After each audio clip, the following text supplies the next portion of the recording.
యేసుక్రీస్తు ఘనమైనటువంటి ప్రశస్తమైనటువంటి నామంలో మీ అందరికీ శుభాలు తెలియపరుస్తున్నానండి.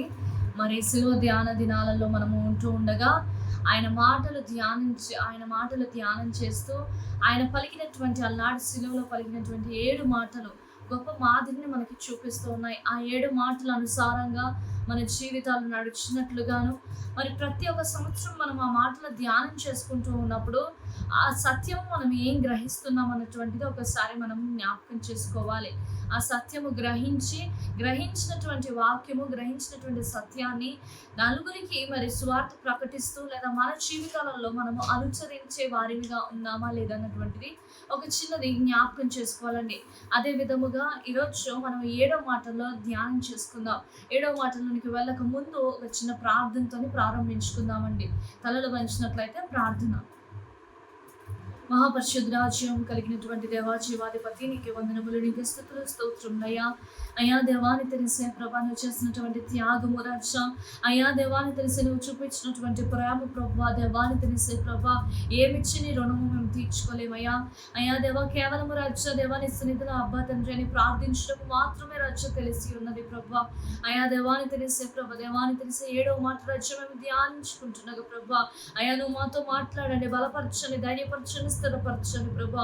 విన వాక్యము గ్రహించుకొని రాజా వాక్యానుసరమైనటువంటి జీవితంలో ప్రతి ఒక్క విడికి నువ్వు అనుగ్రహించమని యేసు పరిశుద్ధ నామములో అడిగి వేడుకుంటున్నాను తండ్రి, ఆమేన్. నిజమే కదండి, దేవుడు మనకి ఎవరు చేయలేనటువంటి త్యాగము, ఎవరు చూపించలేనటువంటి ప్రేమ మరి ఒక శిలువ ద్వారా దేవుడు మనకి చూపిస్తూ ఉన్నాడు. ఆఖరి మాటలలో ఎంతో ప్రశస్తమైనటువంటి మాటలు, ఎంతో విలువైనటువంటి మాటలు. ఒక వ్యక్తి మరణిస్తే ఆఖరి మాటలకి చాలా విలువని ఇస్తూ ఉంటాము.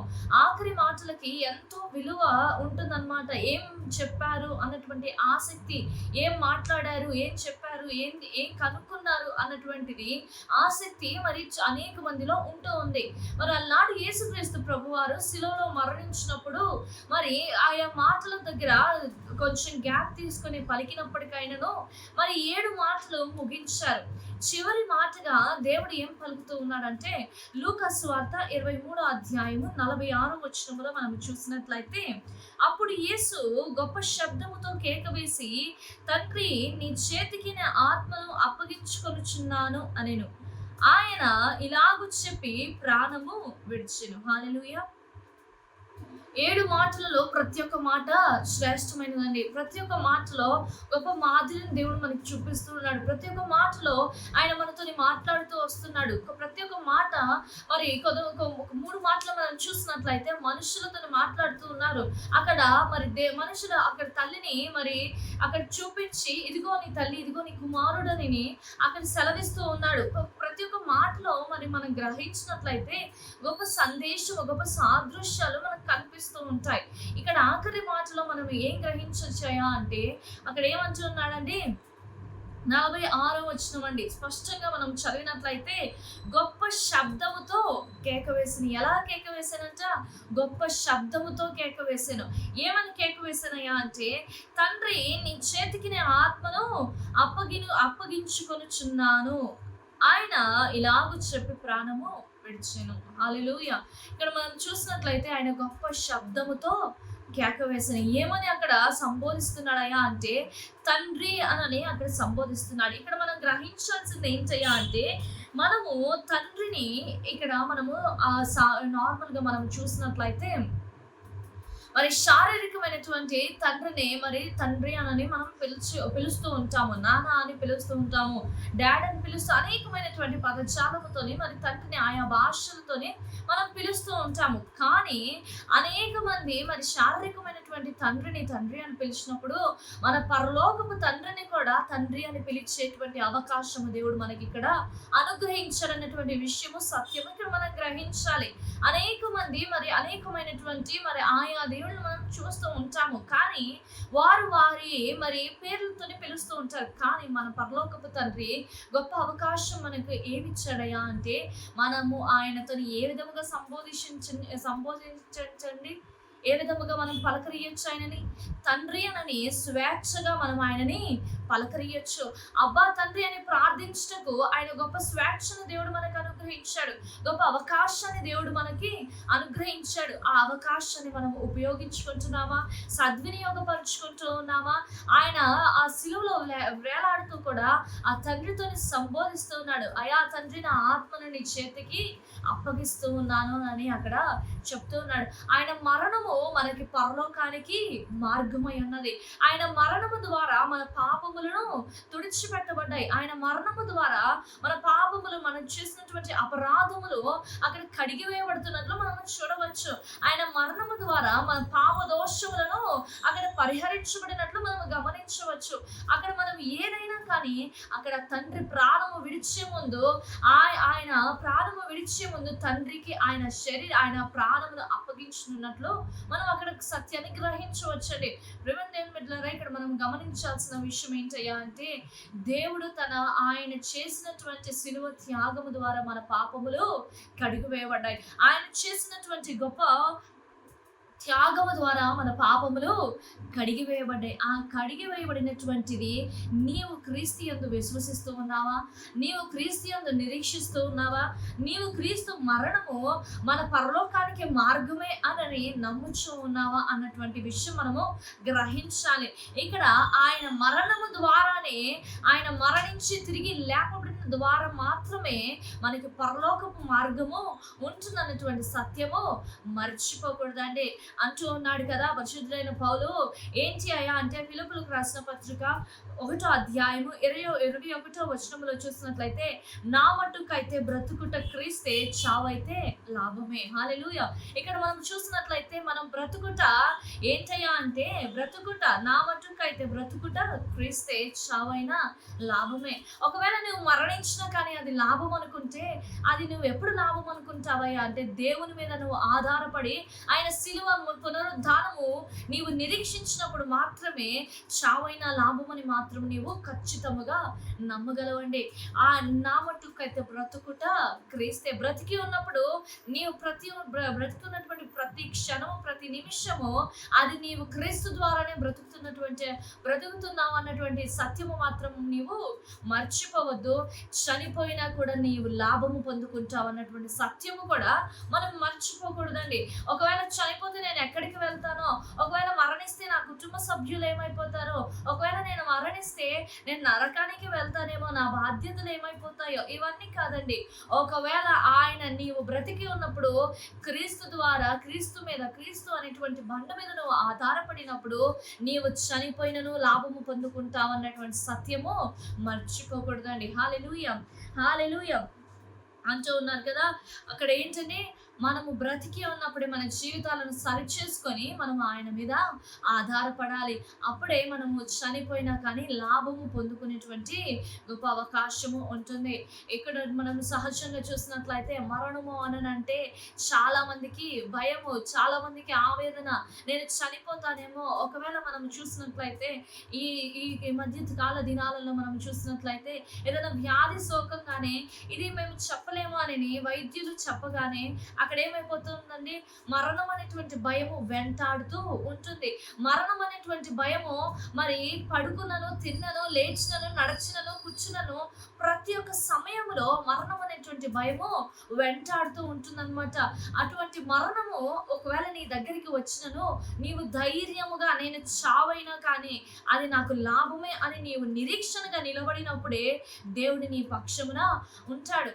నీవు ఒకవేళ మరణించినా కానీ అక్కడ నీకు పరలోకములో సమస్తమును ఏర్పాటు చేయబడుతున్నటువంటి సత్యము మర్చిపోవద్దు. అది నువ్వు ఎప్పుడు మరుస్తావయ్యా అంటే, నీకు ఆయన మీద నమ్మకము లేనప్పుడు, నీవు ఆయన మీద ఆధారపడినప్పుడు, నీవు ఆయన సిలువ త్యాగము నీవు నమ్మకి ఉంచినప్పుడు, నమ్మలేనప్పుడు, ఇవన్నీ జరగనప్పుడే నీవు మరణానికి భయపడతావు. మరణానికి ఎప్పుడు భయపడవయ్యా అంటే, ఆయన పునరుద్ధానపు సిలువ నీవు నమ్మినప్పుడు, ఆయన సిలువ త్యాగము నీవు నమ్మినప్పుడు, ఆయన సిలువ త్యాగము చేశాడు నా పాపములు పరిహరించుకున్నటకు, ఆయన సిలువ త్యాగము చేశాడు నేను పాపిగా ఎంచబడకుండా, నేను సాతానుడికి చేరువ కాకుండా పరిశుద్ధ గ్రంథములో నా పేరు లిఖించబడటకు ఆయన సిలువ త్యాగము చేశాడు అన్నటువంటి సత్యము నీవు గ్రహించినప్పుడు నీవు ఆ గ్రంథములో నీ పేరు రాయబడి ఉంటుంది. పరలోకానికి మార్గము ఏర్పాటు చేస్తాడు. హల్లెలూయా. ఇది నమ్మిన వారందరం హల్లెలూయా చెప్దామండి. హల్లెలూయా. మరి దేవుడు మనకి చూపించినటువంటి గొప్ప మాదిరిలో గొప్ప మరి సిలువ త్యాగము మనము మర్చిపోకుండా ప్రతి ఒక్క స్థలములో ప్రతి ఒక్క దాంట్లో మనము దేవుని మీద ఆధారపడాలి. అదే విధముగా మనము చూసినట్లయితే ఆయన ఏ విధముగా ఉన్నాడు? జయశీలుడై ఉన్నాడు.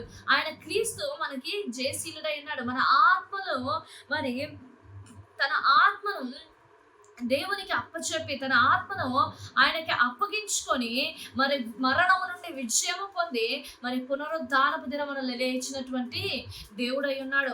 1 కొరింథీయులు 15:55 చూసినట్లయితే అక్కడ మనం చూసినట్లయితే ఓ మరణమా నీ విజయం ఎక్కడ, ఓ మరణమా నీ ముల్లెక్కడ అన్నటువంటి మాట అక్కడ వ్రాయబడి ఉంటుందండి. అక్కడ ఏమంట? ఓ మరణమా నీ విజయం ఎక్కడ, నీ ముల్లెక్కడ అని వ్రాయబడి ఉంటుంది. ఎంత గొప్ప మాట కదండి.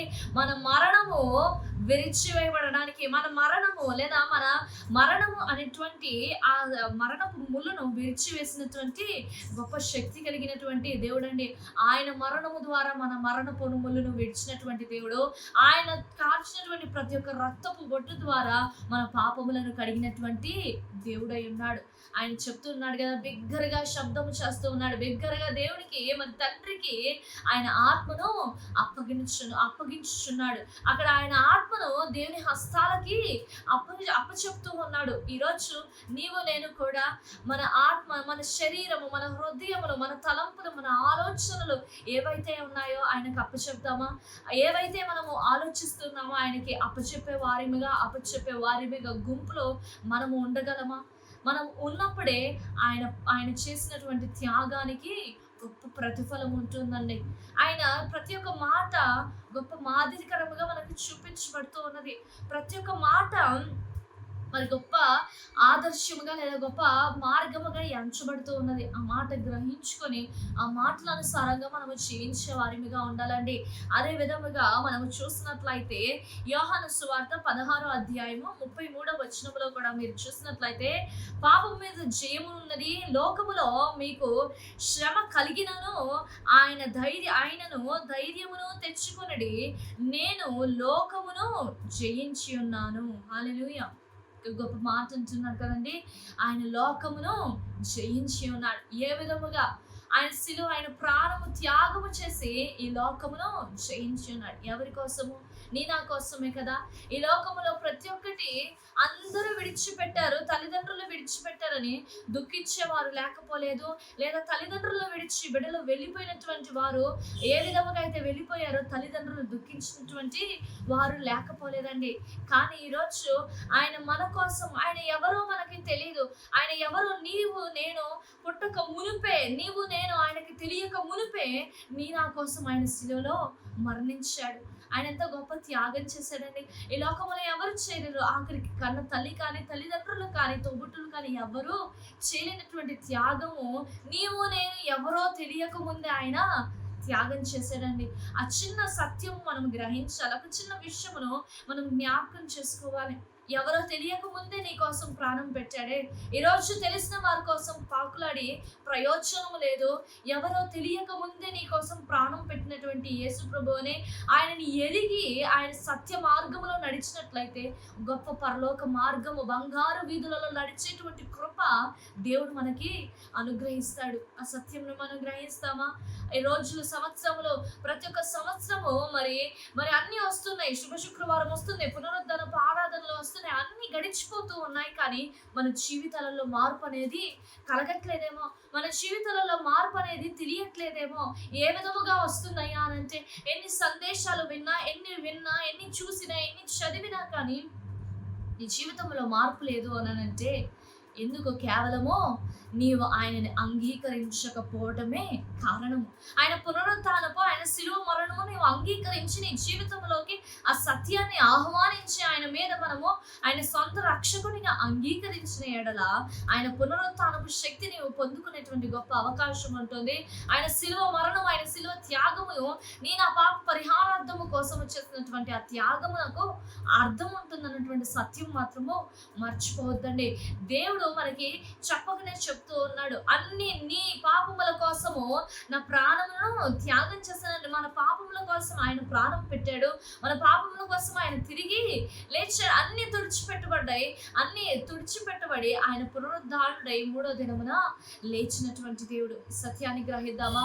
ఈ సత్యమును గ్రహించి ఆయన ఎందు నిమిత్తమైతే శిలువలో ప్రాణ త్యాగము చేశాడో, ఎందు నిమిత్తమైతే మరి పునరుద్ధారుడై తిరిగి లేచి ఉన్నాడో, ఎందు నిమిత్తమైతే అనేక అవమానాలు, అనేకమైనటువంటి మరి ఆ మార్గములో వెళ్తూ ఉన్నప్పుడు ఎంతో వేదన అనుభవించినటువంటి దేవుడు, ఆయన చేసినటువంటి ఆ పనులను ఆయన ఆత్మ తండ్రికి అప్పచెప్తూ ఉన్నాడు. బిగ్గరగా శబ్దము చేస్తూ ఉన్నాడు. బిగ్గరగా శబ్దముతో ఏం చెప్తున్నాడు? అయ్యా నా తండ్రి, నా ఆత్మను నీకు అప్పచెప్తూ ఉన్నాను అన్నటువంటి మాట అక్కడ పలుకుతూ ఉన్నాడు. 7వ మాట ద్వారా దేవుడు మనతో మాట్లాడుతుంది. ఏంటయ్యా విషయం అని అంటే, దేవుడు బిగ్గరగా మరి తండ్రితో సంబోధిస్తూ ఉన్నాడు. నా ఆత్మను నీకు అప్పగిస్తూ ఉన్నాను. నేను చేసినటువంటి ఏ నిమిత్తమైతే ఈ లోకానికి వచ్చానో, ఎందు నిమిత్తమైతే నేను ఇక్కడ వరకు చేరుకున్నానో అది ముగించబడిందయ్యా. నన్ను నేను నీ హస్తాలకి అప్పచెప్తూ ఉన్నానని అక్కడ తండ్రికి ఆయన ఆత్మను అప్పగిస్తూ ఉన్నాడు. అక్కడ అప్పగించిన తర్వాత ఇక్కడ మనం ఈ వచనంలో గమనించినట్లయితే తండ్రి అని పిలిచేటువంటి గొప్ప అవకాశమును దేవుడు అనుగ్రహించాడు. అటువంటి సంబోధించేటువంటి గొప్ప కృపను దేవుడు మనకు అనుగ్రహించాడు. ఆ సత్యమును గ్రహించాలి. అక్కడ ఆయన ఆత్మను ఆయన హస్తాలకు అప్పచెప్పుకొని తన ప్రాణమును విడిచినట్లుగా మనము చూస్తూ ఉన్నాము. ఆయన విడిచినటువంటి ప్రాణము, మళ్ళీ తిరిగి లేచినటువంటి ప్రాణము ఏ విధముగా అయితే ఆయన గొప్ప పునరుద్ధానం శక్తితోనే లేచాడో, ఏ విధముగా అయితే వేదనతోని మన పాప పరిహారార్థము తన భుజాల మీద వేసుకొని ఆయన శిలువలో మరణించాడో, దాని నిమిత్తము మనం ఆ సత్యాన్ని గ్రహించుకొని దాని నిమిత్తము మనం అనుదినము ప్రార్థన చేయాలండి. నీవు చేసిన పాపముల ద్వారా, నీవు చేసినటువంటి తప్పుడు నడవడిక ద్వారా, నీవు చేసినటువంటి తప్పుడు ఆలోచనల ద్వారా, నీవు చేసినటువంటి తప్పు పనుల ద్వారా ఆయన గాయాలు రేపుతున్నటువంటి స్థితిలో ఉన్నావేమో, దయచేసి ఇదే అనుకూలమైనటువంటి సమయం అండి. ఆయన సన్నిధిలో మోకరించి, అయ్యా నేను చేసినటువంటి పాపముల ద్వారా, నేను చేసినటువంటి తప్పుడు మార్గములు, తప్పుడు పనుల ద్వారా, తప్పుడు ఆలోచనల ద్వారా, చెడు మార్గముల ద్వారా నీ గాయాలు రేపి ఉంటే క్షమించనకు వచ్చిన ప్రార్థన చేసినట్లయితే దేవుడు ఖచ్చితముగా క్షమించేటువంటి దేవుడై ఉన్నాడు. దేవుడు ఖచ్చితముగా 2 హస్తాలు చాచి ఆయన హస్తాలకి ఆయన హత్తుకునేటువంటి దేవుడు అయి ఉన్నాడు. ఆ సత్యాన్ని మనం గ్రహించాలి. ఆయన చేశాడు కదా, అయిపోయింది, ప్రతి సంవత్సరం వస్తూ ఉంటుంది కదా, పోతూ ఉంటుంది కదా, ఇది కాదండి. ప్రతి ఒక్క మాట మనము నెమరు వేసుకుంటూ ఉన్నాము అని అంటే ప్రతి ఒక్క మాట మన హృదయాలని తాకాలి. మన హృదయాలు ఆయన హస్తములో పడాలి. అప్పుడే ఈ జీవితాలకి గొప్ప అర్థము ఉంటుంది. ఒకవేళ నీవు మరణించినప్పటికైనాను సజీవుల లెక్కలో ఉండడానికి గొప్ప అవకాశము ఉంటుంది. అదే విధముగా ఏ విధముగా అయితే దేవుడు నా పాప పరిహారార్థము కోసం మరణించాడో ఆ సత్యాన్ని గ్రహించుకొని ఆయన మన హృదయాలను, మన జీవితాలను, మన తలంపులను, మన ఆలోచనలన్నిటిని ఆయన హస్తాలకు అప్పచెప్పిన ఎడల తప్పకుండా దేవుడు మన జీవితాలలో కార్యాలు చేస్తాడు. మన జీవితాలలో పునరుద్ధానపు శక్తి పొందుకునేటువంటి గొప్ప అవకాశం ఉంటుంది. పాప పరిహారార్థము మన జీవితంలో జరగబడుతుంది. ఎన్నో సంవత్సరాల క్రితము, 2000 సంవత్సరాల క్రితము మన పాప పరిహారార్థము తుడిచిపట్టబడను నిమిత్తమై దేవుడు మరణించాడు. అదే ప్రార్థన ఈ రోజు కూడా నీవు మోకరించి చేసినట్లయితే ఖచ్చితముగా ఈ రోజు, ఈ దినాలలో, ఈ కొద్ది దినాలలో నువ్వు చేసినటువంటి పాప పరిహారార్థము ఖచ్చితముగా ఈ దినము జరగబడడానికి గొప్ప అవకాశం ఉంటుందండి. కాబట్టి ఏ విధముగా అయితే ఆయన తండ్రి హస్తాలకి ఆయన ఆత్మను అప్పగించాడు, తండ్రి హస్తాలకి మరి బిగ్గరగా శబ్దము వేసి చెప్పి ఆయన ప్రాణము విడిచినట్లు మనం చూస్తూ ఉన్నాము. ఆయన ప్రాణ త్యాగానికి విలువగా, ఆయన చేసినటువంటి త్యాగానికి గొప్ప మరి సాదృశ్యముగా మన జీవితాలు ఉండాలి. మనము మరణానికి భయపడిన అవసరం లేదు. ఎందు నిమిత్తము చేత అంటే దేవుడు మన కోసము మరణించి లేచినటువంటి దేవుడు అయి ఉన్నాడు. మన కోసం తిరిగి లేచినటువంటి దేవుడు మన కోసం ఒక మార్గం అనేది ఏర్పాటు చేసి ఉన్నాడు అన్నటువంటి సత్యము మర్చిపోకుండా ఈ దినము మొదలుకొని ఆ సత్యాన్ని గ్రహించి ఈ దినము మొదలుకొని ఆయన శిలువ త్యాగము మనము రుచి చూచి అనుదినము మనము నెమర వేసుకునేటువంటి వారి గుంపులో ఉండుముగాక. ఆమేన్. తలలో ఉంచినట్లయితే ప్రార్థన అండి. మహాపరిశుద్ధ శివము కలిగినటువంటి దేవా, జీవాధిపతి, నీకే వందనములు, నీకే స్తుతులు స్తోత్రములు చెల్లించుకుంటూ ఉన్నాను ప్రభువా. అయా నిజమే రాజా, అయా దేవాన్ని తెలిసే ప్రభా, అయా తండ్రి అని బిగ్గరగా కేక వేసి రాజా దేవాన్ని తెలిసే ప్రభా, ఆత్మను ఆయన హస్తాలకు అప్పచెప్పి ప్రభా, అయా దేవ ప్రాణము విడిచినటువంటి దేవానికి వందనములు అయ్యా. అయా మా పాప పరిహారార్థము కోసము మరణించినటువంటి దేవుడు అయినా ప్రభా, అయా మా పాపములు మా దోషములు రాజా దేవా క్షమించుకున్న నిమిత్తమై రాజా అయా మరణించినటువంటి దేవుడు ఉన్నావు ప్రభా. అయా దేవా సత్యమును ప్రతి ఒక్కరూ గ్రహించాలి, సత్యమును ప్రతి ఒక్కరు తెలుసుకోవాలి రాజా. అయా నిరక్షణ మార్గములోకి నడిపించండి ప్రభా, నిరక్షణ మార్గములోకి రాజా దేవాన్ని తెలిసి ప్రతి ఒక్కరు నడిపించుకుంటూ సహాయం అందించండి. విన్న వాక్యము రాజా నీరు కట్టి ఫలింపు చేయమని యేసు పరిశుద్ధ నామములో అడిగి వేడుకుంటున్నాను తండ్రి. ఆమేన్.